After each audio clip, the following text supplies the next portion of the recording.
নেতৃবৃন্দ মতামত দিয়ে আপনি উচ্চভাবে আগামী বাজেট অধিবেশনের পূর্বেই এটিকে বাস্তবায়নের জন্য কার্যকর পদক্ষেপ গ্রহণ করবেন। এটি সাতক্ষীরাবাসীর 22 লক্ষ মানুষের প্রাণের দাবি।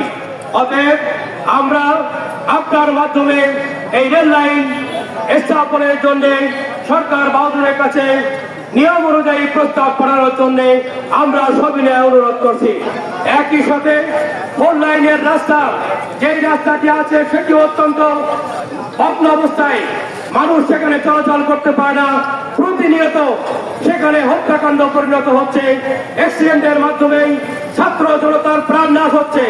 আপনারা দেখেছেন গতকালকেও রাজিরহাটে একটি ছাত্র, অনার্সের 2য় বর্ষের ছাত্র, তাকেও কিন্তু সেখানে রোড অ্যাক্সিডেন্টের মাধ্যমে নিচের অংশ ধ্বংস হয়ে গিয়েছে। আমাদের ভোমরা বন্দর থেকে বছরে শত শত কোটি টাকা আমরা রেভিনিউ দিই, তার 10% টাকা উন্নয়ন কর্মকাণ্ড ভোমরাতে আমরা দেখিনি।